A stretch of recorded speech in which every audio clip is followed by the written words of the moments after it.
எதையுமே செய்யாம 40 வருஷம் சினிமாவில் நடிச்சு பல 100 கோடிகளை சம்பாரிச்சு வாழ்க்கையில எல்லா விதத்திலும் செட்டில் ஆயிட்டு இன்னைக்கு என் தமிழ் இளைஞர் கூட்டம், மாணவர் கூட்டம், என் தாய்மார்களின் கூட்டம் ஒரு சினிமா மோகத்தால் கட்டுண்டு கிடக்கிறார்கள் என்பதற்காக, தனக்கு ஒரு பெரிய செல்வாக்கு இருக்கிறது என்பதற்காக நேர பஞ்சாயத்து போர்டு பிரச்சனை நிக்க மாட்டேன், கவுன்சிலர் தேர்வுக்குலாம் நாங்க நிக்க மாட்டோம், உள்ளூராட்சி தேர்தலாம் சந்திக்க மாட்டோம், நகரமன்றம் மேயர்லாம் எங்களுக்கு வேண்டாம், எம்எல்ஏ பதவி எம்பி பதவியெல்லாம் வேண்டாம், நேரா சேஞ்சாச்சு கோட்டையில தான் எங்க வண்டி போய் நிற்கும் அப்படின்னு சொன்னா இது நியாயமா? இதுவா ஜனநாயகம்?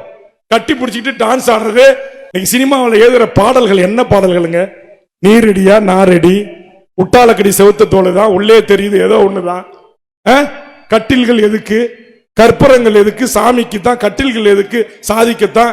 இப்படியெல்லாம் பாட்டு எழுதி தமிழ்நாட்டுடைய பண்பாட்டை, கலையை, கலாச்சாரத்தை, நாகரிகத்தை ஒருவனுக்கு ஒருத்தி என்கிற என் தமிழ் முறையை அடித்து நொறுக்குகிற அந்த சினிமா, அது மீதுதான் எனக்கு கோபம். ஐயோ நான் விஜய் பார்த்துட்டோம், ஐயோ ஐயோ ஐயோ, நான் எங்க அல்லோலையா கூட்டத்தில் ஏதாவது சத்தம் வருதுன்னு நினைச்சேன். சனிக்கிழமை ஆச்சுன்னா எங்களுடைய பேருந்து வரும். இதுக்கு நான் கேட்கிறேன், இந்த நாட்டுடைய அரசாங்கத்தினுடைய கையாலாக தனன்றேன்.